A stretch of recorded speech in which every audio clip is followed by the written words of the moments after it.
So good evening, everyone. I think we're very well on time. Welcome to exclusive IBG budget overview session. As you all know, recently the finance minister tabled the union budget FY24 on the 1st of February. This is on the backdrop of the third consecutive year when last year Omicron was there, and frankly, this was the first budget after the COVID shock all throughout, which was presented. And India has been fortunate that in the last 12 months at least, we have not had any much shock on COVID per se, which China still faces. So today's session, because there's a lot of people who have joined outside of IBG as well, I am the moderator for the session today. I'm Abhishek Mukim, a IBG member, a chartered accountant by profession, and I run a multi-family office set up in Bombay. A brief about IBG. IBG is a new age chamber of commerce focused on mentoring and supporting Indian businesses, millennials, and especially a gig economy as well, which is moving with time. IBG helps them to grow and achieve their aspirational goals, and also to become global corporations. IBG today has a network of over 80,000 people with over 1,000 active members in Bombay itself, from the sectors of real estate, finance, legal, banking, film and media, to name a few. It just spreads around every sphere of businesses. They're supported by eminent businessmen from a broad range of sectors to expand its available resources for all businesses. IBG focus not only on every member irrespective of their size, they equip everyone to grow beyond and to stay relevant with the current times. And with exclusive IBG consulate meetings and the Bombay fame IBG pot boilers, it just becomes something which is very different from any non-profit organization or a non-profit chamber of commerce. With multiple webinars, networking events, international conventions, seminars like these, IBG has actually created opportunities to foster new relationships and provide both economic trade opportunities locally and internationally.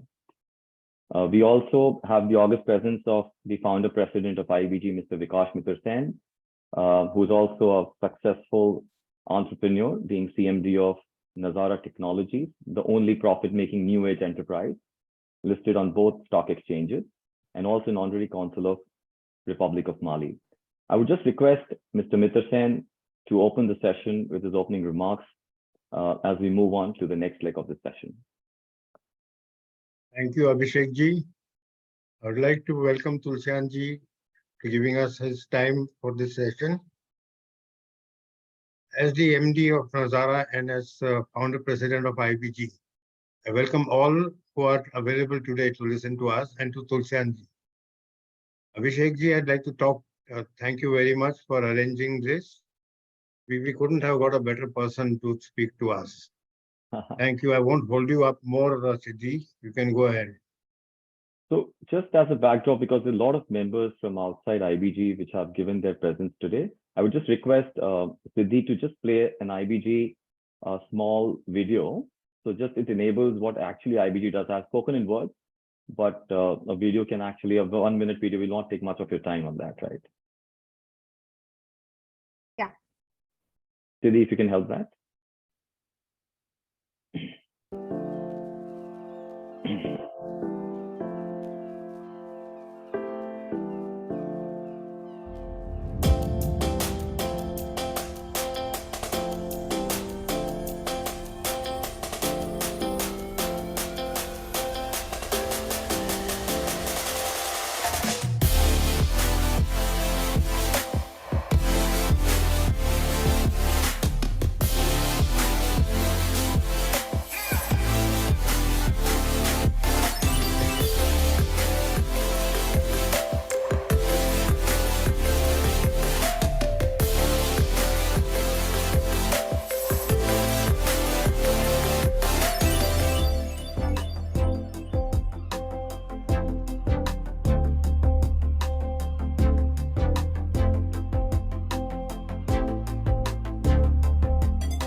Thank you very much, Siddhi, for this brief video.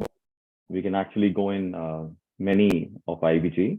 Moving on today, they say work hard, do good, and lead a modest and simple life.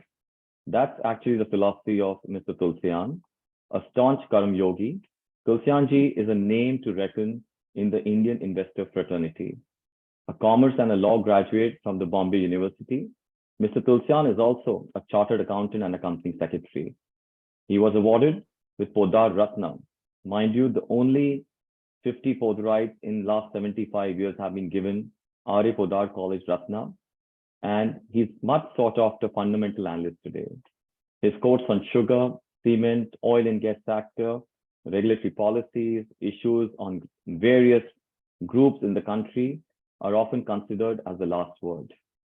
His frank and forthright opinion about everything is the thing which everyone reckons and knows him for. Mr. Tulsian has started actually investing in stock market from the year 75. It's already closing down to 5 decades of investing. He says that he used to do it for his pocket money. Investing and advising on stock markets has been his passion and the way of life for the past 46 years. Presently, he is CEO and editor for www.sptulsian.com. And who better than a person in today's time, when everything is moving here and there, even after the budget, to have Mr. Tulsian and grace IBG's platform with his opinion on budget. Moving on to the budget of 2023, I think, as I rightly mentioned earlier, that this was the first budget after all the shocks which India faced for the last 3 years and twin shocks of commodity pricing, monetary tightening. Union Budget FY24 for me, this was presented on 1st Feb, crossed analogies as the best example of 4 C's, which means consumption, credit, capex, and credible numbers. When I say credible numbers, I think the budgetary assumptions are very credible this time. And who better than a person in Mr. Tulsian to lead and make us understand in granular terms. Our aim at IBG is to make it simplified and understanding, because you would have heard many people speaking for the last 2 days. But the intention was a person who can actually add more value to it. Mr. Tulsian, welcome to the IBG platform. The floor is yours. Request you to, grace the occasion with your overview. Thank you, Abhishek, and I'm really thankful to IBG for giving me this opportunity of interacting with you, and thank you, Mr. Litsen, for gracing this occasion. Now, let me come straight away on the budget, because we have been seeing the turmoil in the market for the last 2 or 3 days post this budget has been presented.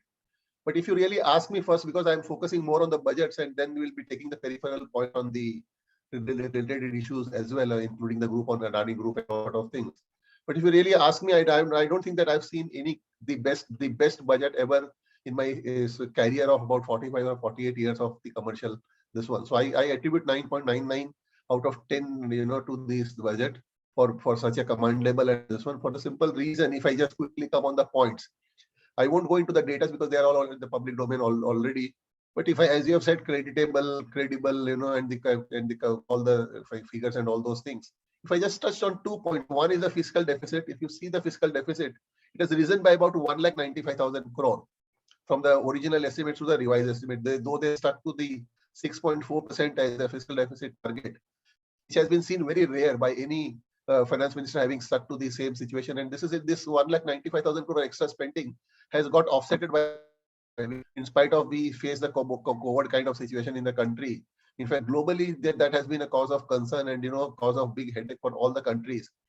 And in fact, if you see the 2 lakh crore straight away has gone on 2 accounts. One was food account, and second on fertilizer. Fertilizer subsidy has increased by about 1,20,000 crore in the year which will be ending maybe after a couple of months. And the food subsidy has gone up by 80,000 crore.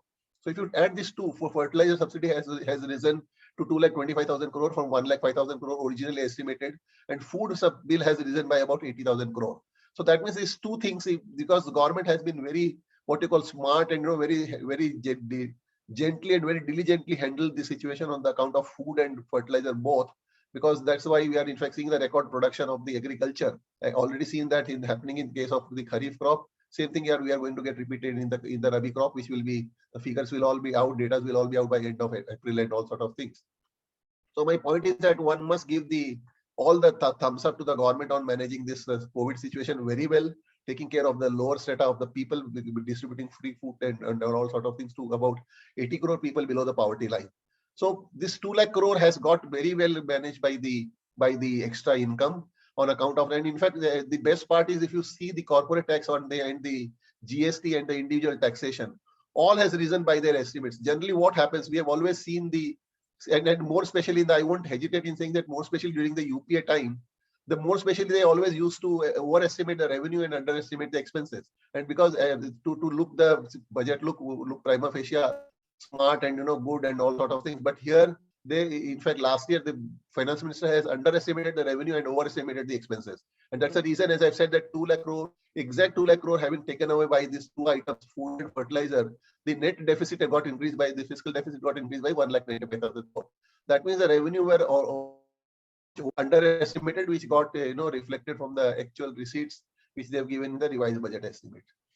So you have the same kind of pattern has been repeated for the current year also. The revenue has been estimated by a growth of 10.5%. If you see the economy size, the government has estimated the growth of 10.5%, and which is seen achievable, because if you see by the data and all those things, the corporate history, management commentary, and all sort of things coming in, and the kind of data which they have presented in the past and sticking to those projections. So 10.5%, and if you knock off 4 to 4.5% as inflation, I think the FY24 one can expect a GDP of about 6%, because 10.5% is a nominal growth. And generally what happens in case of the nominal growth, if you're estimating nominal growth of 10% or 10.5%, generally, we tend to take the higher corporate tax income at maybe 12%, because it is always presumed that the listed companies or the organized sector is paying more taxes. So you collect more than the average from these individuals and then the corporate taxes, those who are paying the taxes. So, but in spite of that, they have stuck to the growth of 10.5% in the corporate tax collection for the next year, which I am hopeful that that should get surpassed maybe by 1.5%. Same thing is be the case with the individual income tax also. In spite of giving huge reduction in the personal income tax, which will be boosting the consumption, I'll come little later on that point also. So in spite of giving big boost to the personal income tax savings, the income tax cut, the growth has been estimated at 9.5%. So one cannot say that the growth has been offset by the growth has factored in the increase in the collection, or maybe increase the tax revenue, which we generally see due to the lower of the taxation. That has been the past history, and that has been the case always. So coming first on the fiscal deficit, 6.5% is really appreciable, and I think that in the time to come, let's forget this 2 to 3 days behavior of the market. Maybe on the budget day, in fact, maybe 12 till 1 o'clock or till 2 o'clock, 2:30, people were cheering this with the budget, and between 2:30 to 3:30 they given thumbs down to the budget. So let's not take market as a barometer, because eventually that has to get reflected. And I think looking to the budget, looking to the figures, and looking to the presentations having made by the management, by the government, by the finance ministry, I think the market should be able to reward all the shareholders or all the investors by a return of about 18% if you make the selective investment. I'm not talking 18% rise on the Nifty or maybe on the Sensex level, but you can easily earn 18% investment by being a prudent investor in this market. So coming back on the point of the fiscal deficit, 6.4% having stuck to the FY23, the next year fiscal deficit has been estimated at 5.9%. And again, I think, as I said, that maybe probably they'll be able to end this next year if this fertilizer and food subsidy doesn't disable or disturb or dislodge the projections, maybe to about 5.5%. And if that happens, that will really be very, very exciting and very great. So coming back on the projections of the 5.9% fiscal deficit, I think that will going to cheer the market in the time to come, and more especially the foreign investors, and more especially in the global scenario. If you see any developed country, whether you talk of China or whether you talk of US or you talk of Europe, whole Europe, they are everyone is struggling to maintain their even growth, or stick to the growth. Forget except for China, everyone is in the negative, showing the negative growth, including US. And same thing is the case with the inflation. In fact, inflation has been a cause of big worry and big headache for all these countries. So, but India has been able to manage the inflation very well. In fact, the RBI rate hike cycle has been put to an end about 1 month back only, when the RBI governor has hinted that probably we have been able to control the inflation. While we could be able to see that comment coming in from the Fed chairman yesterday or maybe day before, that too in a cautious note. He said that I still expect some kind of hikes. I'm not very sure. So my point is that yes, we have been swiftly able to control the famine or maybe the situations like COVID We have been able to take care of our citizens. We have been able to take care of the fuel supply and all sorts of things. And in fact, we have been able to keep the growth intact. And these are the points which really attracts the global investors coming for investment in any country. And as I said, that if you have the negative rate growth seen coming in the US market or your whole Europe or whole China, I think that India is going to be the ultimate destination choice, investment destination choice for the corporates as well as for the stock market investors. So this is the situation. This is going to be the situation prevailing over the next maybe 12 months or so. And if you see the fruits of that can be seen in the kind of returns which we'll be seeing in the stocks banking investment. If I come quickly on the other points, firstly, the 10 lakh crore investments having allocated for the capex. Now, if you see that is this whole our economy size is 3 lakh crore, and 3.33% of that is 10 lakh crore, which has been increased straight away by 33%. And if you see these data, in fact, I would like to draw the attention of the people here that the fiscal deficit of 5.9% has a effective revenue deficit of 1.7%. That means if you knock off 5.9%, the fiscal deficit minus 1.7% revenue deficit is always seen to be the culprit, or maybe that goes into the waste, or that goes into the drain. It doesn't create any kind of assets, because that goes for the payment of salary, payment of interest, and all sort of things. So against 1.7% effective revenue deficit, you are adding 4.2% additional fiscal deficit for the capital creations. As I said, that capital allocation has been allocated at 3.3%. That is 10 lakh crore on account of the railways, on account of the bridges, all side of kind of infrastructure. So that is going to reap the huge rewards in the time to come, because without infrastructure, I don't think that one can really make any kind of growth in the country. And that's the reason, in fact, we have been able to maintain the growth of about 6% on the GDP front, even for FY23. Because last year, for the last 2 or 3 years, having tasted the fruits of the capex scene coming in, government has been very prudent and pragmatic in making an allocation of 10 lakh crore, which will have a multiplier effect of about 3.5. Because if the government has allocated 10 lakh crore, the borrowings of about 2, even if you take 2x borrowing, 30 lakh crore can get invested, 30 to 35 lakh. So multiplier effect of 3.5 will always be having huge multiplier effect on the growth and income of the people and all sort of. So if I come on the raising the income tax limit to 7 lakh crore and giving the so many benefits, so that will increase the spending in the hands of the middle class. People talk of the people were in fact very apprehensive that probably we may see the populist budget ahead of the general elections and all sort of things. But I have not seen that kind of populism, in fact, seen in the whole budget, if you really ask me. Because if you see,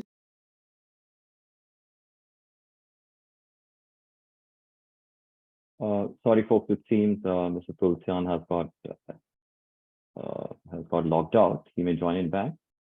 Just for the interest of everyone, I think what he just mentioned about, okay, he's back.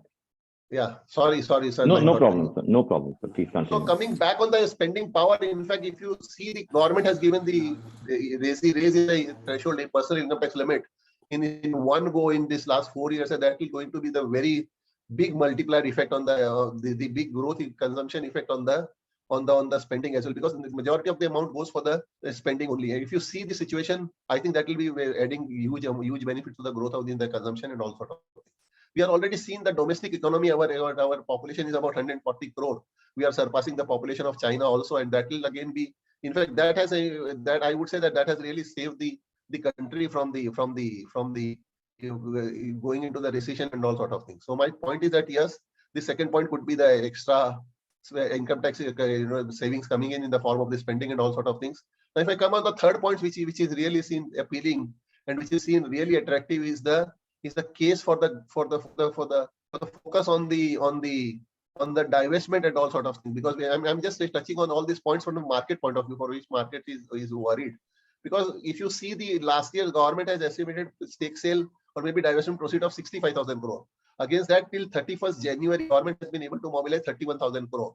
Now they have to mobilize, in fact, in the current year, they've slashed the divestment estimate of 65,000 crore to 60,000 crore. Now they have to mobilize 29,000 crore balance in the next 2 months. People are talking that will the government be able to mobilize 29,000 crore, in the next 2 months. If they could be able to only mobilize 31,000 crore in 10 months, can they mobilize 29,000 crore in remaining 2 months? I think that yes, they can, because one should not go by the simple arithmetic that in 10 months, if you have mobilized 31,000 crore, in 12 months you will only be able to mobilize 36,000 crore. If you really ask me, I see that probably Hindustan Zinc government will come out with a stake sale, residual stake sale of Hindustan Zinc, in the for which they are holding 29.5%, that alone can give them a stake valuation of realization of about 35,000 crore. Because maybe 10% will be divested, but to the promoter, existing promoter, that is Vedanta Group, and they will raise their stake to 75%, and maybe government will make a OFS of about 15% to the general public. So that will be really a big kicker once that 60,000 crore comes in. Then, in fact, I will be very happy that one certain uncertainty has gone away. And for the next year, they have estimated a divestment target of 61,000 crore. And for next year, if you really see the companies which have been lined up by the government, they have not added any new name. They only said that the existing companies which are already on the divestment table will all be taken up very fast, in which one can include the name of Shipping Corporation, one can include the name of BML, Concor, and maybe one can include the name of Hindustan Copper. And coming back on the Hindustan Copper, in fact, Hindustan Copper, I look to be a very interesting story. In fact, such type of stories comes maybe once in 2 decades or once in 3 decades. It reminds me of the divestment having made by the same government, UPA government, about maybe, this NDA government about maybe in 2002. Hindustan Zinc was divested by the same government to Vedanta Group in the year 2002 for 1,800 crore. And what is the market cap of today of that company? Is 1,50,000 crore. And mind it, this is after paying a dividend of about 40 to 50,000 crore having paid by this company in last 3 to 4 years. So effectively, the ownership or the valuation of the company has gone up from 2 lakh crore, 2,000 crore to 2 lakh crore. That has been a growth of about maybe 1,000x, if you see the situation. So probably that kind of appreciation can come in once the Hindustan Copper, and there will be stiff competition in acquiring the Hindustan Copper stake also, maybe by the so many groups, which have already seen lined up their interest, and which we get to know from the informed circles and all sort of things. So my point is that if you take a selective bet, because generally what happens, people are, in fact, people post budget only people have asked me, sir, kya lagta aapko Nifty ka kya level hoga? I say I don't in fact track the Nifty level at all, because I don't invest in the Nifty stocks, because believe it, for the last 45-50 years I've never invested more than 10 to 15% of my portfolio in the Nifty stocks. Because if you see Nifty or maybe Sensex for the last 30 years, 20 years, 25 years, always the Nifty and benchmark index stocks have always given you the least return, or you cannot perform the better way by making investment in the benchmark or maybe in the index and then the Sensex and Nifty both. So my point is that never look to invest in the Nifty and the Sensex. In fact, look to buy the stocks which can outperform, which can grow from maybe by 10x or maybe 5x, maybe by 10x, 20x in next 2 to 3 years, 4 years, 5 years. And it's not difficult to choose and pick such stocks. In fact, to give an example, those who have been tracking my advice, those who have been our members, CG Power was a stock recommended by us 2.5 years back at 20 rupees. In fact, on TV channel, I recommended the stock at 15 rupees, and today that stock is ruling at its 80 years high, 300 rupees. Even today, yesterday, even today, it was at its life high of 310 rupees. So my point is that if a stock can grow by 15x, maybe 15 times in the last 2.5 years, you can find out such stocks. So if you take a selective call, make investment allocation very properly, never expose your more than 25% to any one group or any one sector, and you need not invest in all the sectors, because people ask me, I don't have any stocks in the portfolio of pharma stocks or maybe cement stocks or maybe steel stocks. I say that you don't need to cover all the promoters and all the sectors in your portfolio. Don't make it too messy. Don't make it too crowded. So point is that allocation of the stocks and in your portfolio is very important if you really want to survive and if you really want to lead a peaceful life, and if you really want to have a what you call a profitable portfolio in this one. So coming back on the allocation side, we always advise that don't have 10 to 12 stocks in your portfolio. Don't have more than 25% stock either in one sector or maybe one group. People have seen in the past that they have invested in HDFC about 50%, 60%, 70% in one group. And if you see the HDFC twins, in last 18 months to 24 months, the company has not rewarded anything. Similarly, there has been the case with the Reliance Group. Reliance Industries, people have invested about 30%, 40%, 50%, and in the last 2 years, Reliance Industries has not rewarded any gain to the shareholders. So my point is that yes, one should be very, very prudent, one should be very pragmatic, and one should be very smart enough in taking the allocations of the stocks into the different this one. Coming back on the Adani Group. Mr. Tulsian, can you be a little slow, because I think your internet is still unstable and the output is pretty fast. Can you just slow down a little? I'm so sorry, but that's been a request. No, I can understand, because as such a little fast, as such I can understand. Probably, yeah. I'm so sorry. Yeah, please. So coming back on the recent debacle and the Adani Group stocks, in fact, Abhishek, let me just tell you I'm not taking because people, those who know my image, they know that I have always taken independent view and protecting the interests of the small investors. I have not taken any side of any promoters, any group, or any this one, and that's the reason. In fact, some of the groups, they don't like me at all. But coming back on the projects, and coming back on the situations which have been prevailing now. Take the case of Adani Group. Let me just tell you. Today in the morning at about 11 o'clock, we have said that Adani Enterprise has seemed to have bottomed out. To start taking a call because for the simple reason. Let me give you an example. How we take the fundamental call. In the morning at about maybe 10:30, the stock was ruling at 1,000 rupees. We advise our investors to buy the put of Adani at 1,100 rupees put at 360 rupees. That means you sell put of. I'll request all the people to listen this very carefully. We advise in the morning that don't buy the share of Adani Enterprise at 1,020. It was frozen at 1,020 rupees. We said that you sell the put of 1,100 put at 350 rupees. At that time, the put was ruling at 360. We said you sell the put of 1,100 at 350 rupees. You need to pay a margin of maybe about 300, 400 rupees. You pocketed 350 as the premium, having sold the put. Now, just hold that position till end of the series, that is 23rd May. Now, what we said that if you just, and this was a pure investment call. Let me tell you, this is not any speculative call. People call it F&O is a speculation. I say, no, it's not any speculation. So what we advise that, okay, if you sold the 1,100 put at 350, hold that the call. If the prices falls to say, take for worst come scenario, that share price falls to 500 rupees. That means you take the delivery 1,100 ka put you have bought for, you have sold for 350. Your effective cost for acquiring Adani Enterprise will be 750. 750 plus 350 because 1,100 ka put you have sold, 350 you have already pocketed. So minus 350, 1,100 350 may say knockoffs of 750 is the effective cost. And we advise that if you hold this share for 750 for about maybe 6 months, you're going to see the price rising to 1,500 rupees. And on that basis, we have given the call of buying the stock through through selling option or maybe through option route.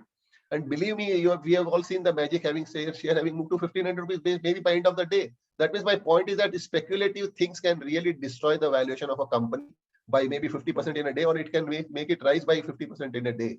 Now we have seen the fate of the Adani Group stocks, maybe more especially the Adani Enterprise. What has been the fault? The fault has been that they are coming out with an FPO. Now we all know that the kind of report which has been released by this one. Now I really like the tweet which has been made by the learned, the best advocate in the world, that is Harish Salve. He said the people are envy of the India, and they cannot digest the growth. And you cannot expect such a group, to have indulge in such a small things when they are into the regulated projects. All their projects are regulated, whether you talk of port, whether you talk of seaport, whether you talk of airport, whether you talk of roads, or whether you talk of any other power generation. So they say that how can they go wrong and how can they make these kind of manipulations?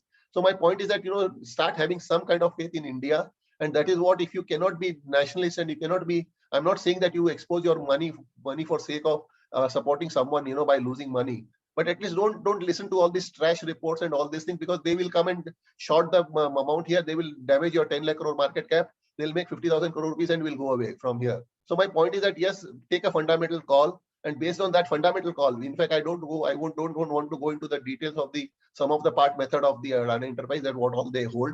They hold airport, they hold 48% stake in Adani Wilmar and all sort of things. But if you see, go by the sum of the part method, in fact, the valuation comes to 2.5 crore even today. So based on that, to 750 rupees ka price, the valuation of Adani Enterprise was coming at 1 lakh crore rupees or maybe 80,000 crore rupees. So my point is that, yes, the things are seen to be, the market is giving you very good opportunities. Always try to find the opportunity in the adversity. And that is what we do. If you start finding the opportunity in adversity, you will always be making good money in the market and all sort of things. So my point is that, yes, Adani Group, all the Adani Group stocks, as a matter of disclosure. Now, let me just tell you, whatever references which I've been giving here of the stocks and examples, they only to correlate my submissions or correlate the facts which have been, either to give the pointers for the budget or maybe for the stock market investors to be cautious or maybe to be prudent, how to play in and how to operate in the market. And that's a similar call we have been given to our members, and similar investment philosophy we have followed for ourselves as well as for our clients. So we feel that Adani Port, Adani Enterprise, and Adani Ambuja Cement are seen to be the best stocks among the group. And all these three stocks can give you a return of over 30% or 25% in next 1 month, or maybe 50% or more in the next 6 months, because things are going to bounce back very, very swiftly. Because we always say that in the oversold market is the most bullish tool for any stock or any company or any market. And if you see the kind of oversold market which we have been seeing in case of Adani Group stock, whether you talk of Adani Port or whether Adani Ambuja Cement or Adani Enterprise. Adani Enterprise was down by 35% in the morning, and it closed maybe 5% up. Similar was the case with Adani Port. Adani Port was down by about 15% intraday, and it closed at 15% up. So my point is that yes, don't run for the don't look for the only trading strategy. People, in fact, what they do, they in making daily profit, in fact, they forget to make the wealth. Always look to make wealth in the capital market, not the profits. And by indulging in F&O, you can only make profits, not by wealth. So my point is that yes, these things are seem to be very good, very positive from group point of view, or maybe from the market point of view. And if you see the budget, which are, as I said, that the budget now come on the GDP part. The GDP of our country, as I've said, is about $3.7 trillion, 3,00,000 crore. Now, if you see this by in the next 3 or 4 years, definitely we will be number 3 economy in the world.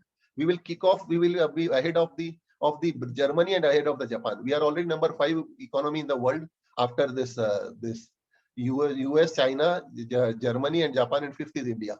Definitely by 27 or by 28, next 3 or 4 years, we will be ahead of the Germany and Japan.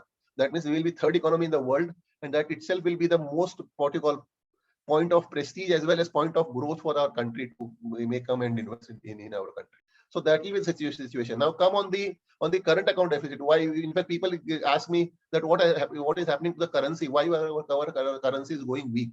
And in fact, I attribute these 2 reasons for currency weaknesses. One is crude import, and second is gold import. If you see, we have been the largest gold importer in the country. And in fact, the entire amount of the gold investment is unproductive. You buy the gold, these ladies, they buy the gold, they keep the money, gold jewelry and gold is just in the locker. It's unproductive. And second is the import of the crude oil. Once these 2 things stops, I think we can really, our currency will take a U-turn, and every year probably we'll see the currency appreciating by about 5%, which depreciates about 5% every year. So what will happen once in 2030, by 2030, we have the plans of hydrogen, taking a big replacement to the fossil fuel. Now, if once that starts happening, in fact, two groups are working on that. One is Adani and second is Reliance, and both are seen to be quite capable in taking a lead in this hydrogen as a replacement.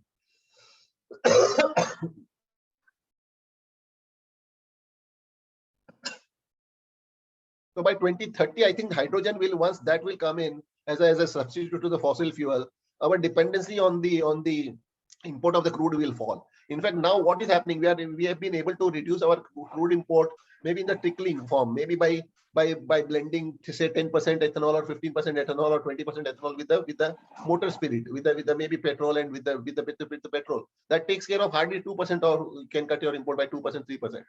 Yes, we have been very aggressive in creating the green energy capacity. We have been added, say, solar power energy to a great extent. We have been successful in adding huge wind energies. But I think that the real replacement will come from 2030 for the country to replace the crude import, and that will really be big kicker. So expect maybe by 2030. In fact, this currency weakness also, if you see why the rupee fell in this last 6 months, it's not rupee which fell. In fact, it is a dollar which has strengthened. And if you see the comparative analysis of all the other currencies, whether of the Europe currencies or whether Australian currency or any this one, they all have in fact fallen much more than what rupee has fallen against the US dollar. So my point is that yes, currency weakness is definitely cause for us, but provided we citizens start importing the gold in the country, or maybe we stop importing the fuel. I'm not saying that one should stop the crude import only for sake of reducing our current account deficit, but yes, the process will take probably 5 to 6 years time. So my point is that yes, the kind of infrastructure which is being made every year by the government. Now take for instance, since last year they spent about 6 lakh rupees or 6 lakh crore on the infrastructure. This year 10 lakh crore. Hopefully next year they will spend about 12 to 13, 14 lakh crore. Next year they will spend about 15, 18 lakh crore. Just imagine the kind of investment which will get spent on the infrastructure. The kind of freeways which in fact in 2 weeks back we were in Nagpur in that one seminar where Nitin Gadkari ji was there, and he was the kind of picture he was presenting. He's literally making freeways from everything. He was mentioning that the freeways is being made from Surat to Chennai. I don't understand the Surat to Chennai logic, but he said that the whole country will be connected with the freeway. So just imagine the kind of, in fact, if you see the dismantling of this check post, this introduction of GST, that has really saved the logistic time. If you talk to the transporter or maybe the manufacturer and the company, they say they're so happy that the goods which earlier used to take 7 to 10 days to reach to from the factory, from the supply to the plant. Now it takes about maybe 70% of the time, transit time has been cut. So my point is that yes, the infrastructure are going to play a very big role, and that will coincide with the 27-28. By then, probably we will be having sufficient infrastructure in the form of highways, in the form of roadways, in the form of net connections, in form of internet, in form of everything. So I think that will really be big kicker. So sometimes I feel that those who are in the young age of about 25-30, they will really be, it will be dream to see the India prospering. And I wish that I could be able to live for maybe 15-20 years more to see this kind of growth, the country which we'll be really witnessing. So my point is that yes, we have extremely positive scenario going ahead, and I don't think that any kind of one should have any kind of concern. And in fact, one more thing, believe me, in the morning when we take on the lighter side, not don't take it as on the lighter side, but it's a serious concern that in the morning when I read the paper yesterday that the chaos was created by the opposition party asking for the Supreme Court what you call monitored inquiry on the Adani Group. I say that probably this is the last nail in the coffin, and I don't think that everyone will be having any kind of weakness further, because when opposition starts shouting on something, believe me, they only have this all oppositions. What are the capability of these opposition leaders? I'm not trying to, because in 24, I don't see any reason why BJP under the leadership of Narendra Modi will not come back to the power. So they will be having a power seen visible for the next 6-7 years. By then India will really be on top. And believe me, with the kind of notes and the kind of messages which we get, that the kind of conspiracy going on, everyone is having their what you call stomach ache or maybe headache, or maybe why the India is progressing so well, why the leadership of the India is so vibrant and so dynamic. So my point is that yes, we are fortunate to have born in this India under the leadership of Narendra Modi, and I'm at least quite hopeful that by 27-28 we'll start seeing the multiple growth of the country. At that time, fiscal deficit of 3%, 4%, probably fiscal deficit will not be there at all. So my point is that yes, the things are going to be quite positive, and everything gets reflected in the stock market. Because earlier you see we used to think of $1 billion project. Now people are talking of the $10 billion projects. That kind of investment scenario seen coming in, because world is flooded with the money, but they don't have the investment avenues. They don't have the big projects. They don't have the big companies to make investments. But the kind of, even today, the market cap to GDP ratio is about 0.88%. Because market cap is about 2,80,000 crore. GDP is, as I said, 3,03,000 crore. So still there is ample room of expansion in the market cap to GDP ratio also. So GDP will keep growing every year by about 15%, maybe 11-12%, 30 lakh crore. So kind of growth which we'll be witnessing is really phenomenal, and that will really be getting reflected in the stock market. So I think those who are into the stock market should those who wants to invest in the money, the stock market can only be the only avenue for making investments and beating the inflation and taking the call on the portfolio and so. So with this, I think that this has been the excellent budget ever seen, and I applaud or I give 9.9%, 9.99 mark to this budget, and I applaud the leadership of Narendra Modi as well as FM Nirmala Sitharaman for presenting such a wonderful budget. With this, I'll end my. Thank you, Mr. Tulsian. I think thanks for a passionate and a very positive overview. And it just really strengthens our case in terms of moving into future. A few concerns, Mr. Tulsian, which want you to address in the backdrop of all positives that you mentioned. The debt to GDP ratio of India has actually surpassed 83% right now, and the expenditure on the balance sheet, around 23% of the expenditure is only on interest servicing. Does it really cause a concern? I understand that advanced economies in the world are actually upwards of 100, and Japan, for example, is upwards of 200% in terms of the debt. But in India, which is a developing economy where tax to GDP is still lower, is there any cause of concern which all of us should be mindful of in all of this positive euphoria which is there around everything at the moment? See, Abhishek, again, you can always take two sides of this. You have said that all other countries are having much more higher debt to GDP ratio. So I don't think that 83% should be really a cause of concern. That's number one. Because in our country, if you really see the situation, we don't have any social security system. So government has to borrow the money at a higher rate to give the money, to give in a form of hidden social security. So sometimes, because of that, you see the higher interest paid is getting paid on this all social security, PPF, PF, and all sort of things. That's number one. Number two, the kind of growth. If you see last 3 years, There was no courage. There was no animal spirit going on in the private sector. Who would have spent money in that during the COVID times? So government had to spend money. And as I said, that the best part is that the borrowing of the earlier the borrowing used to go for the financing the revenue expenditure. No assets were getting created. All wasteful expenditure. Partly money is going into the corruption.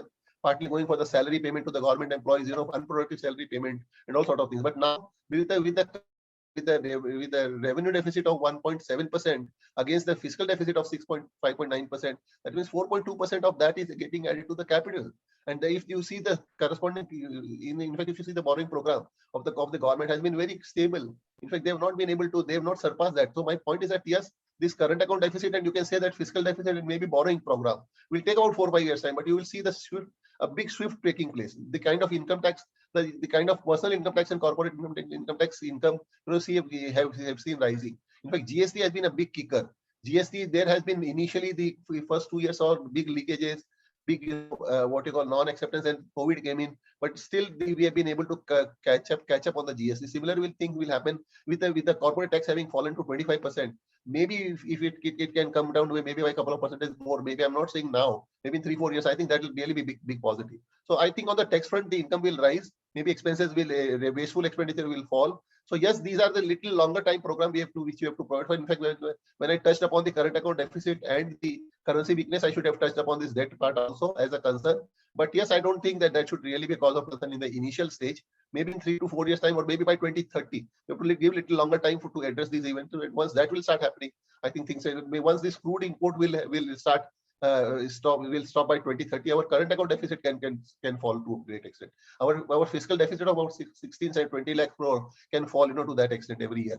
So that's what I'm quite hopeful, that allow 4 or 5 years to address these 3 issues. That is, one, currency weakness. Second is the debt to GDP ratio concern, or maybe the high interest payment. And second is lastly the fiscal deficit. Yeah. Thank you. Thank you. So one more thing which comes to our mind is, because rural India still is recovering and cutting down on the budgetary expenditure on Manrega, for example, from 89,000 crores to 60,000 crore now, and even reducing the food subsidy, which they were continuing for the last 5 years. Do you see the animal spirit which was required in rural India to support the urban India at the moment in terms of growth may lag for another year, or you don't see, because in a K-shaped recovery, then everything is upward integrated, nothing go, and we have been waiting for this $2,000 per capita to go to some 2,500, 3,000 per capita. I don't know how it's going to happen. What are your views on it? Because of cutting down on Manrega, maybe a concern in rural India is what I feel. So I thought, let me bring it on the table for an expert to explain this. See, now if you, Abhishek, I'll put it in this way, that our median age of the country is about 28, 29 years. That means we are young population country. If you want to increase the allocation on Manrega, you are making all the young as idle, as like kamchor bana rahe aap sabko. You will be making all of them as kamchor. What has been the Manrega kind of thing?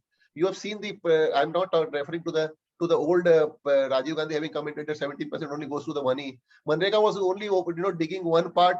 वो खड्डा खोदना और खड्डा भरने का ही पहले पैसा था. Again, that was the classic example of the wasteful expenditure with no assets having created.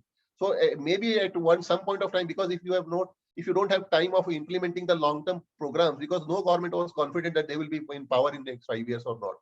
So no one has really thought of bringing in the long gestation capex programs and all that, the way we have seen is with this government.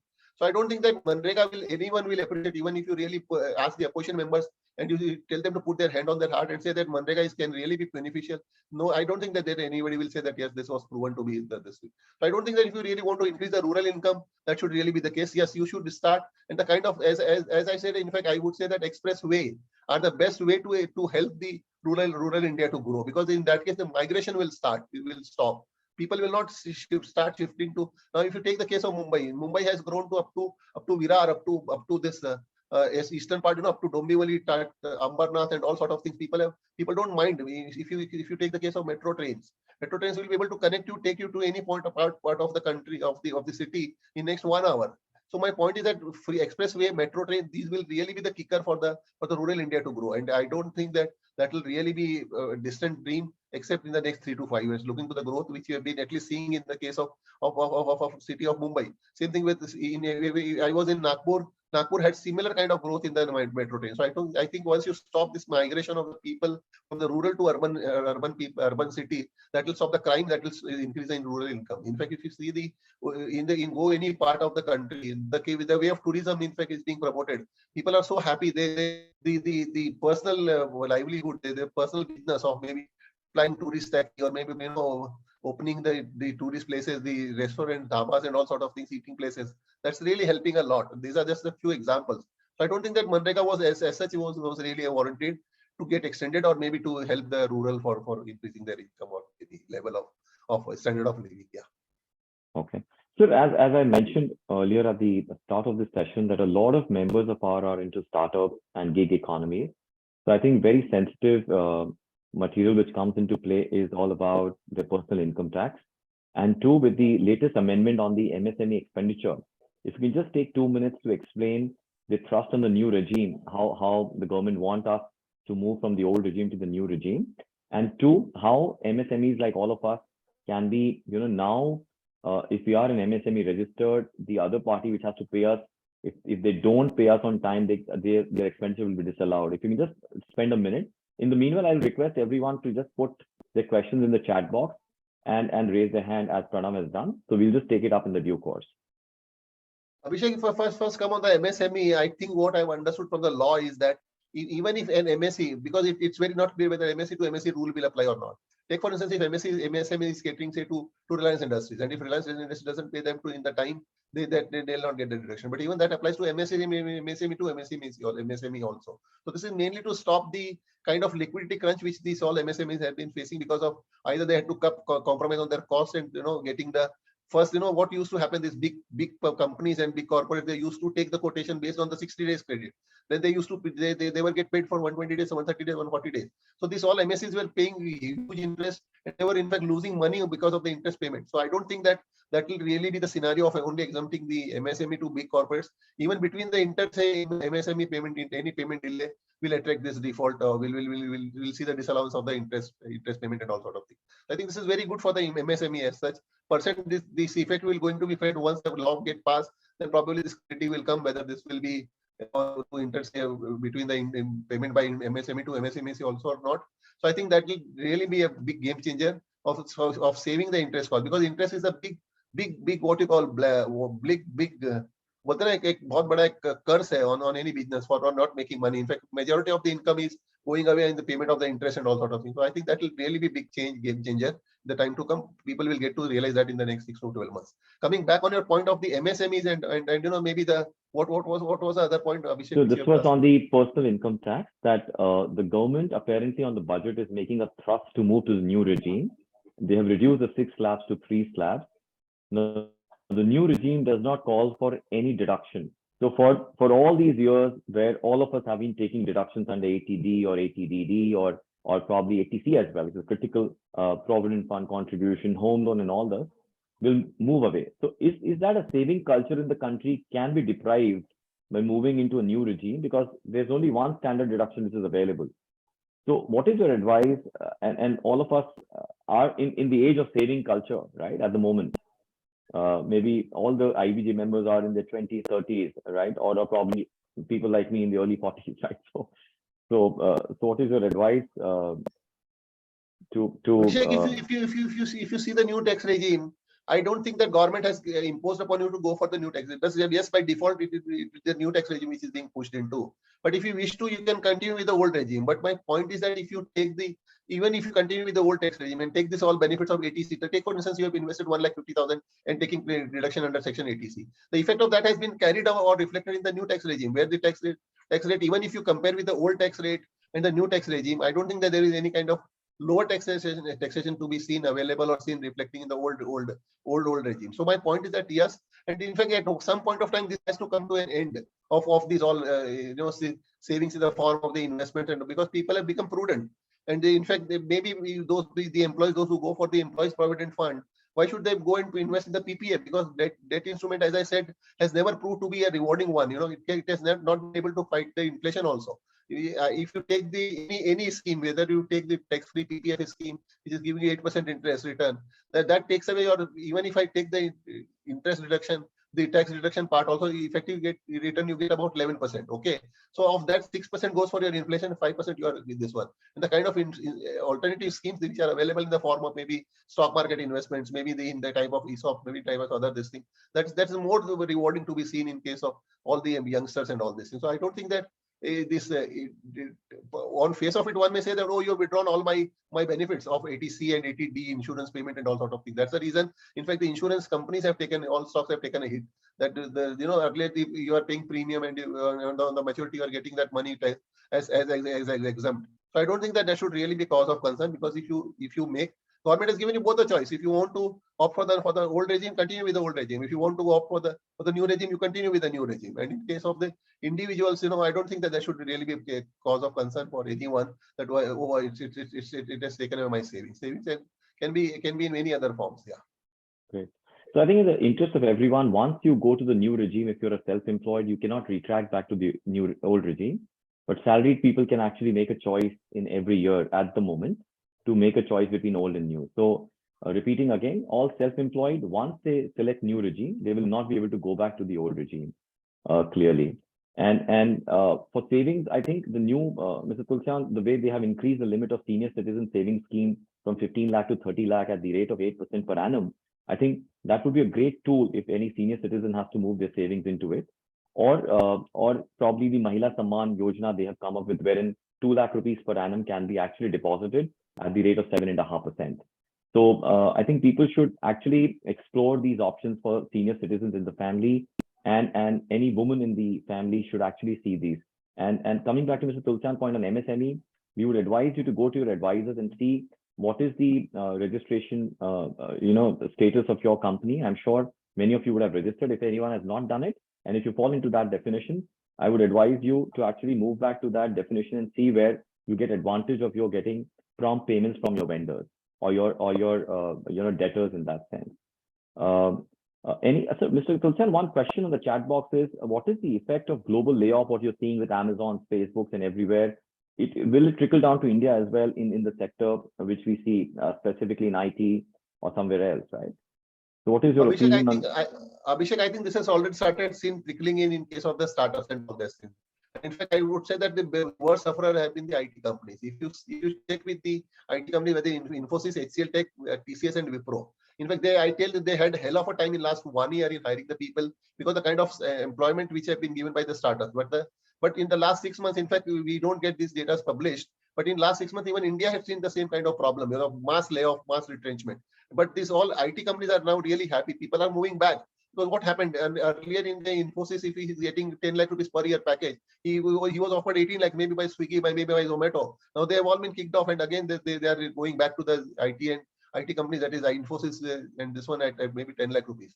So my point is that yes, this has already been a phenomenon, and in fact, the best part, as I referred that in the Nagpur when the startup summit was there, Nitin Gadkari ji has said very good thing that startups cannot sustain, or maybe this we can talk of unicorns and all that, cannot sustain unless they have the profit making organization. You have given the introduction in your this one that Vikas Mittal Sen as this is the only listed company which has a profit making thing, because ultimately everything boils down into the bottom line. It has, your bottom line has to be black, because our parents have never taught that you make a loss making business. What is the logic of just increasing the top line, and if you allow the bottom line to burn or to double, triple, but you just focus on the top line? So my point is that yes, the effect of that has already been this one, and in fact this reflects on the companies like Google and all that. In fact, let me tell you, this Google, Sundar Pichai, as we in fact laughed on his statement when he said that I've gone and consulted the ex Google founders, to help me to come out with this mess. Firstly, why should he go to the ex founders who have already been out of the business for last 7 years? Secondly, what has been for what he has been there? Why he has been paid a salary of 500 rupees per year? If he cannot bail out this extreme situation, does it mean that the routine operations can only be handled by him?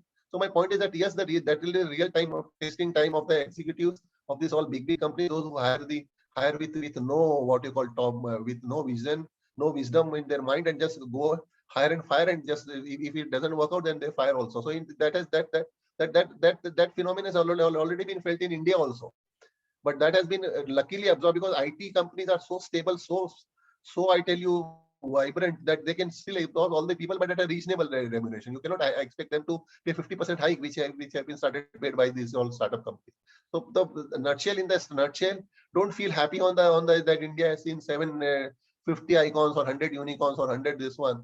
But only problem is that we should be focusing only on the sustainable profit making startup. Then only India can survive. Otherwise, this problem of unemployment will continue with the loss making startups and all this stuff.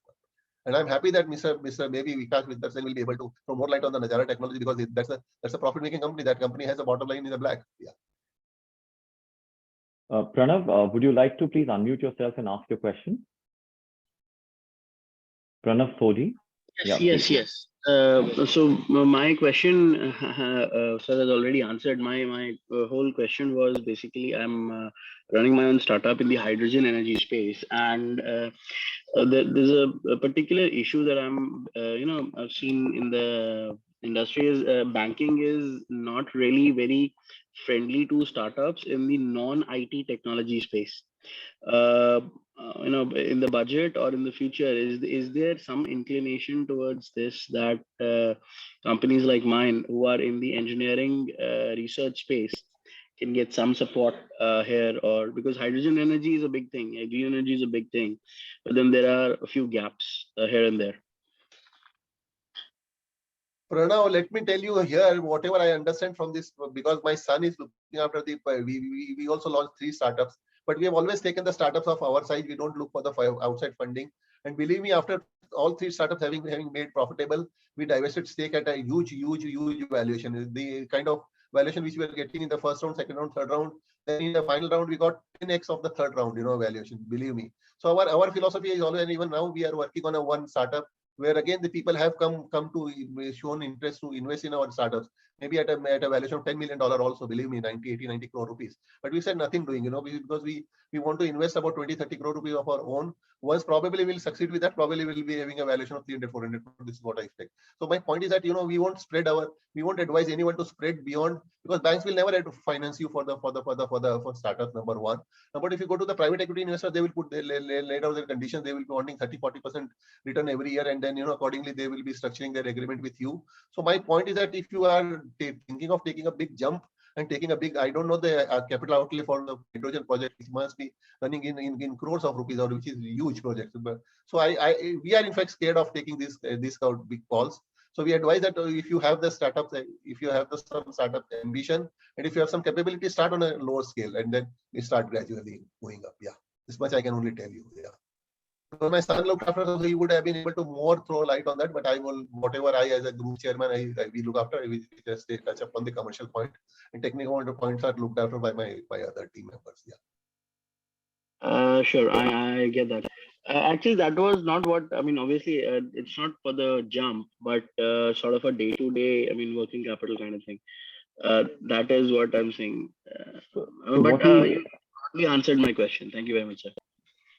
Okay, so we're just on brink of time. I think we'll just take last question. Prashant has asked in the chat box, can you explain a bit on the rebate increase to 7 lakhs from the 0 to 3 lakhs nil tax part? So I think it's on the new regime, what he's specifically asking.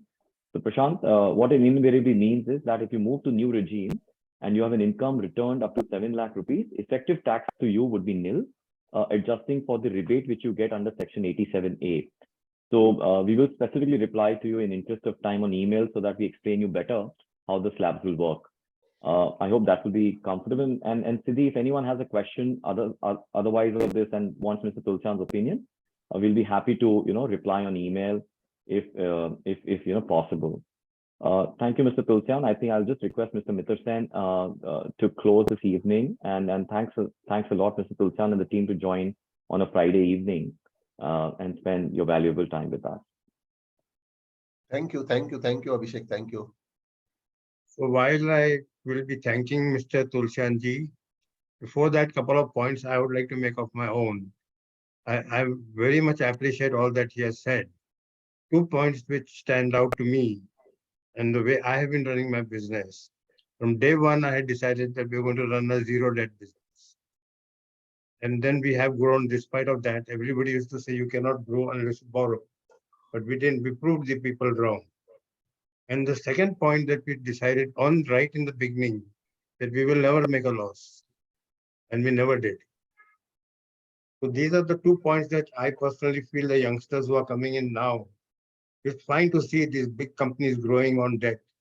But you know what happens when you take too much debt? There is going to be a point where you will fall down. You may not be able to service it. So those are the areas where couple of points which I wanted to make is this. Final thing is that India is the growth story of the world.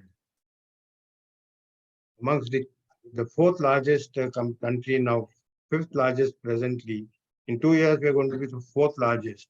Can you imagine out of so many countries, we are come right to the top and probably surpass, will come to the third position in the next 6 to 7 years. So I want to thank Tulsian ji.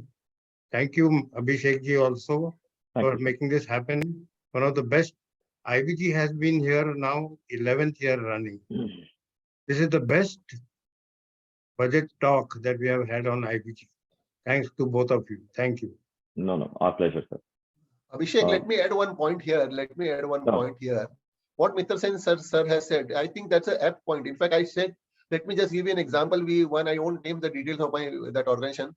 6 years back, we started one startup. 3.5 crore was the capital allocated for that. This one, first year, definitely we lost money, about 50 lakh rupees. We made a loss, maybe 1 crore, I don't remember. Thereafter, we did not lose money.